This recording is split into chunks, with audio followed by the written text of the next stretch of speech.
ఆఫ్రికాలో ఉన్న ఈ బిల్డింగ్ ని చూడగానే మీకు ఏమనిపిస్తుంది? ఒక మంచి clean architecture, tall Windows, green shades చూడగానే అసలు ఏమనిపిస్తుంది? ఒకసారి ఆలోచించండి. ఒక 5 స్టార్ హోటల్ అయి ఉండొచ్చు, ఒక సాఫ్ట్వేర్ కంపెనీ అయి ఉండొచ్చు, లేదా ఒక రెస్టారెంట్ అయి ఉండొచ్చు, ఏదో ఒక ఫంక్షన్ హాల్ అయి ఉండొచ్చు అనిపిస్తుంది కదా. అస్సలు కానే కాదు. మీరు అట్లా అనుకున్నారంటే పప్పులో కాలేసినట్లే. ఇదేంటితో తెలుసా? ఒక గవర్నమెంట్ హాస్పిటల్. సెనెగల్ అనే కంట్రీలో డకార్ అనే సిటీలో గవర్నమెంట్ హాస్పిటల్. అవును, మీరు విన్నది నిజమే. And this is a government hospital in Africa. దీన్ని 1914 సంవత్సరంలో ఎస్టాబ్లిష్ చేశారంట. ఇది వెస్ట్ ఆఫ్రికాలోనే one of the oldest hospital. ముచ్చట చెప్తే వినేటోడు ఉండాలే కానీ ఏవైనా చెప్తారు కదా, కొయ్యకమ్మ కోతలు అంటారా? అదేం లేదండి. ఇది 1914లో ఎస్టాబ్లిష్ చేసిన హాస్పిటలే. కాకపోతే అండర్ రెనోవేషన్లో ఉంది. ఇది రెనోవేట్ అయిన ఒక బ్లాక్ మాత్రమే. మిగతా హాస్పిటల్ అంతా ఇంకా రెనోవేషన్లో ఉంది. అండ్ రీసెంట్గా రెనోవేట్ చేశారు. దీని పక్కన ఒక థియేటర్.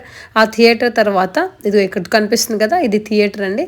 ఈ థియేటర్ తర్వాత మీకు ఇక్కడ కొంచెం మన సైబర్ టవర్స్ టచ్ ఉన్న బిల్డింగ్ లాగా కనిపిస్తుంది కదా, అది వచ్చేసి ఆఫ్రికాలో ఉన్న మ్యూజియం. అబ్బాబ్బాబ్బా, నిజంగా చూస్తుంటే ఆ రోడ్లు, ఆ బిల్డింగ్లు ఎంత చక్కగా ఉన్నాయో కదా. ఒకసారి వెళ్ళి చూసి రావాలనిపిస్తుంది కదా.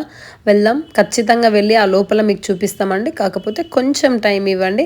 డెఫినెట్గా ఆ లోపల అన్నీ మీకు నెక్స్ట్ వీడియోస్లో వస్తాయి. And please do subscribe. చిన్ని ఛానల్, ఆఫ్రికన్ ఛానల్, సబ్స్క్రైబ్ చేయండి, సపోర్ట్ చేయండి. Thank you so much.